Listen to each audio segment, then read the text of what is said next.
Hello little dreamers and grown-ups too.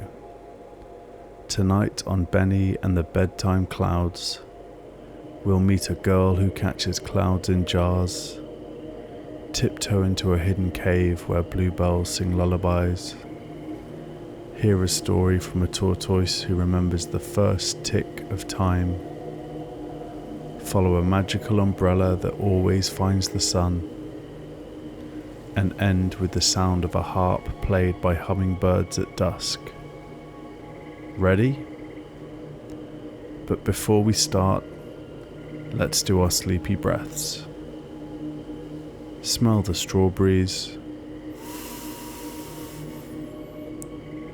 Blow the dandelions. There, that's better. Now we're ready for the story. Benny and Cora, the cloud-catching girl. One summery morning, Benny woke up to the sound of giggles floating through the sky. He rubbed his eyes, looked out the window of his treehouse, and saw a girl in the meadow below, chasing clouds with a butterfly net. Her name was Cora, and she wore gumboots covered in sunflowers and a hat made from woven reeds. In one hand she held a jar that glowed faintly, soft and golden like bottled sunshine. "Cora," Benny called as he climbed down from his treehouse. "What are you doing?" Cora smiled.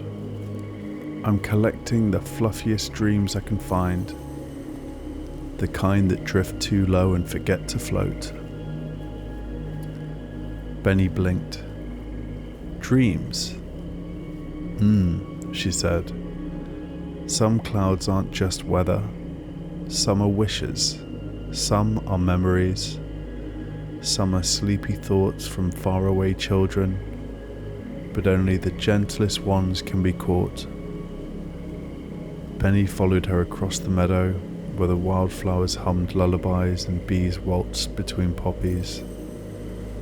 Together they chased a tiny lilac cloud shaped like a rocking horse. Another looked like a teacup. One floated upside down and meowed like a kitten. Cora showed Benny how to whisper to the clouds. "If they trust you," she said, "they'll land softly in your hand." By the end of the day, Benny had a pocket full of pufflings and a heart full of wonder. Cora gave him one final jar. "This one's for tonight," she said. "Unscrew the lid just before bed, and a soft dream will curl out like mist." Benny held it close all the way home, and that night, when the stars blinked sleepily overhead, he opened it and dreamed of cloud balloons, sky whales, and strawberry-scented rain. The end.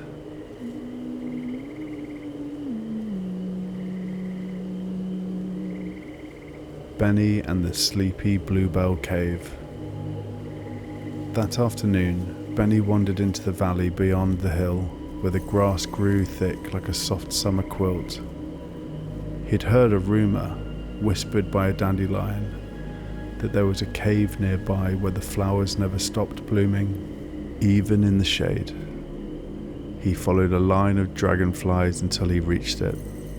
A low, mossy cave tucked into the hillside, rimmed with bluebells that chimed in the breeze. Benny tiptoed inside.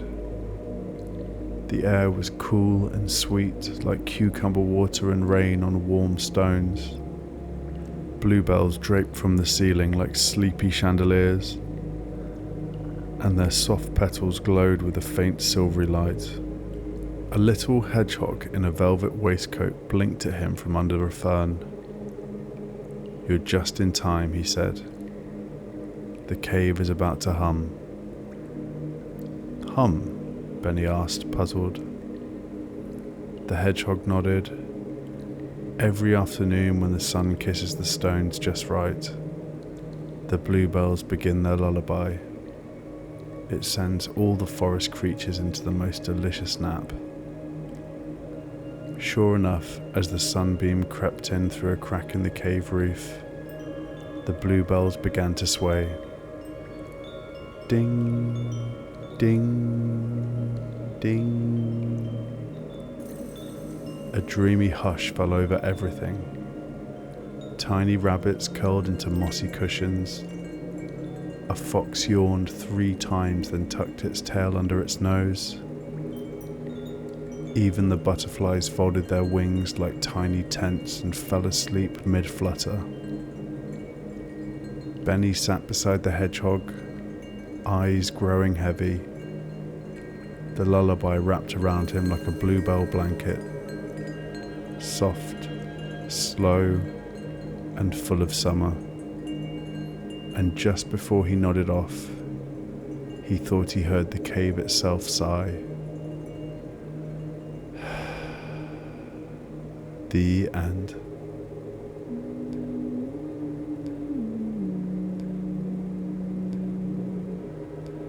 Benny and the Tortoise Who Told Time.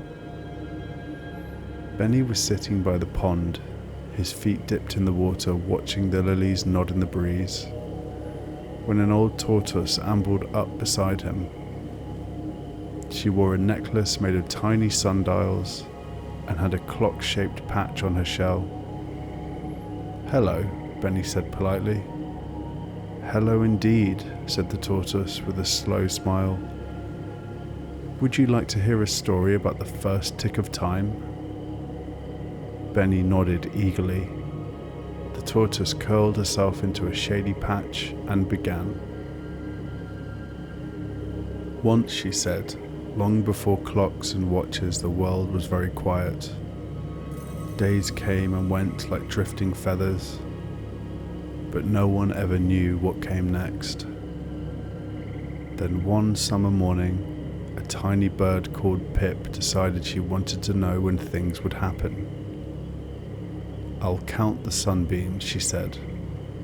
So she did.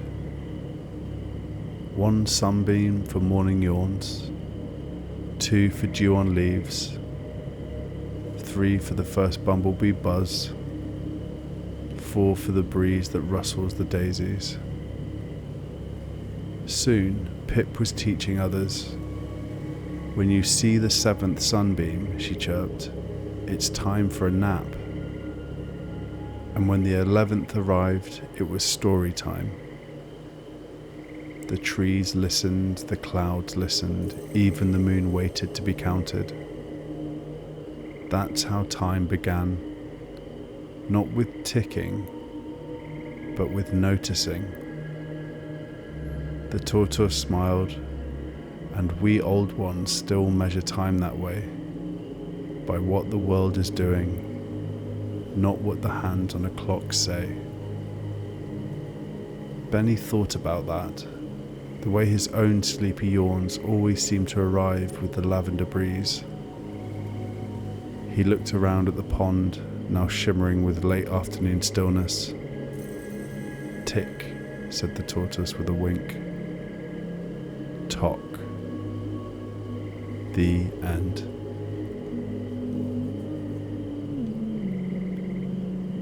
Benny and the umbrella that followed the sun. Benny found it leaning against a lemonade stand on a lazy summer afternoon. It was no ordinary umbrella.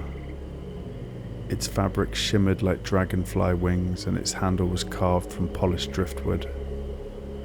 A note was tied to it with a ribbon. "Take me with you, I follow the sun," it said. So Benny did. As he walked through the meadow, the umbrella spun gently above him, even though the sky was perfectly clear. It tilted toward the light like a sunflower, drifting slightly ahead, as if showing him the way.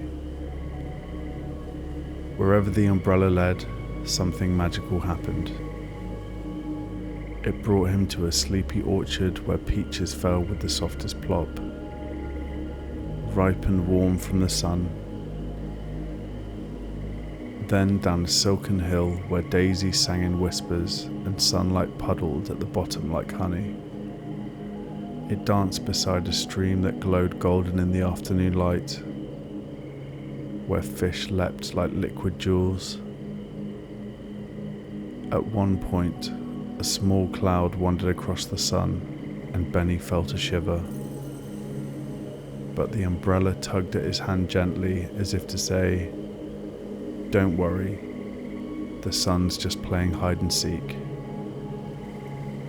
They wandered until the light began to turn syrupy and slow. The umbrella folded itself with a yawn and rested beside him on the grass. Then Benny noticed they'd stopped in a clearing he'd never seen before, but it felt like somewhere he'd always known. A breeze swirled around him like a hug. Fireflies blinked, and in the middle of the clearing, the sun sank behind the trees, leaving a sky painted in apricot and lavender. The umbrella gave one final flutter and vanished. All that remained was a faint scent of lemonade and warm grass, and a sense that Benny had been exactly where he was meant to be. The end. Benny and the Hummingbird Harp. The sun was slipping low when Benny reached the edge of the Whispering Grove, a secret glade where the trees leaned close and the air shimmered with hushes. He followed a trail of silver feathers that danced on the breeze like notes from a lullaby. And there in the heart of the grove stood something wondrous. A harp. But not just any harp. It shimmered with golden vines, its strings made of threads so fine they seemed spun from sunlight and song. Hovering beside it were hummingbirds, tiny, jewel-bright and glowing softly in the dusk. As Benny stepped closer, the birds began to play. Not with their beaks, but with the wind from their wings, each beat sending a breeze across the harp strings, coaxing the music out like a breeze waking a chime. The sound was unlike anything Benny had ever heard. It wasn't just a melody, it was a feeling. The hush before a bedtime story, the warmth of a sleepy hug, the flutter of a dream just beginning. The harp played stories without words, one about a star who wanted to swim, one about a seed that dreamed of flying, one about a moonbeam who painted whispers on rooftops. Benny sat beneath the trees and listened, his heart slowing with every note. The hummingbirds swirled around him like lullaby keepers, weaving gentle rhythms into the air. And when the final note faded into the sky, Benny whispered, "Thank you." The harp glowed once more, then disappeared like mist in the moonlight. All that remained was the hush and the memory of music that felt like a dream. The end.